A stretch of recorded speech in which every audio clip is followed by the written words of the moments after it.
This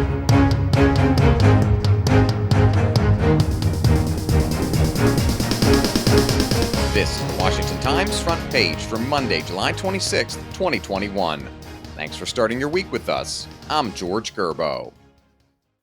House Speaker Nancy Pelosi says she won't bring the anticipated Senate infrastructure bill forward for a vote in the House without adding other items from Democrats' policy goals. Ryan Lovelace reports Pelosi told ABC News she won't bring the trillion-dollar package to the floor for a vote without the additional $3.5 trillion human infrastructure bill as part of it. Ohio Senator Rob Portman told ABC that Pelosi's comments undercut Biden's commitment to bipartisanship on the bill. He said the Senate was about 90% of the way there and that he felt good about completing the legislation this week.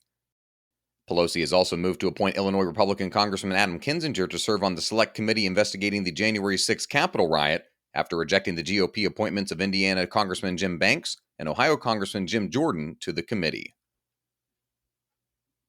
Staying on the Hill, House Oversight and Reform Committee Republicans are calling for a hearing into a backlog of requests from veterans on service-related records. Congressional reporter Joseph Clark reports Republicans on the committee requested the hearing after the National Personnel Record Center reached a backlog of nearly 500,000 military service-related records requests from veterans and their families. Those include records related to military burials, medical claims, and other veterans' benefits. The backlog grew last year as a result of COVID-19 on-site staffing restrictions at the records facility in St. Louis, which holds more than 2 million cubic feet of military personnel and medical records. A staff member familiar with the hearing request said the committee could schedule a hearing, but the Democrats are not prioritizing it. According to a secret U.S. Citizenship and Immigration Services study, the immigrant legalization program that Democrats plan to include in their upcoming budget would overwhelm the agency in terms of manpower and finances. That study estimated an 11 million man-hour shortage at USCIS last year, according to data reviewed by R. Stephen Dinan.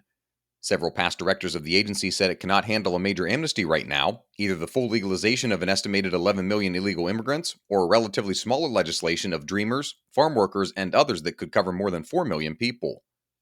USCIS, a part of the Department of Homeland Security, handles legal immigration. It's one of the rare federal agencies that operates almost exclusively without taxpayer money and relies instead on the service fees that it charges to migrants and visitors.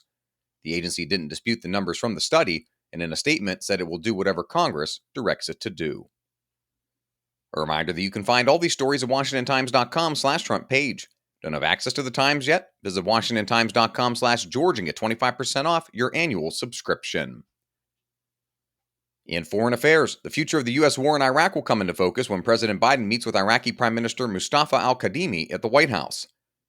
Pentagon correspondent Ben Wolfgang and White House correspondent Jeff Murdoch report the two leaders are expected to finalize a withdrawal plan that could fundamentally reshape America's military role in the Middle East.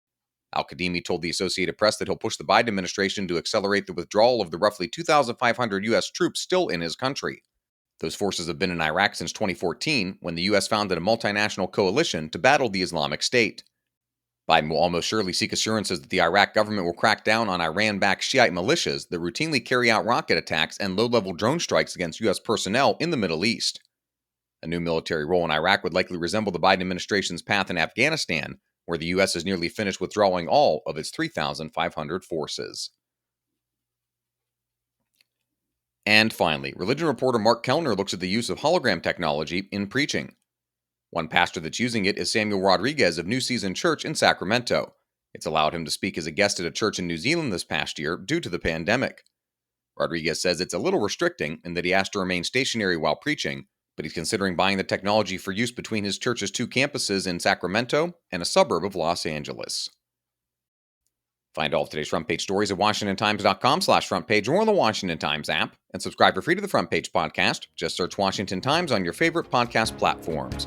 You can also follow us on Twitter and Instagram at WashTimes for breaking news, sports, commentary, and more. For the Washington Times, I'm George Gerbo.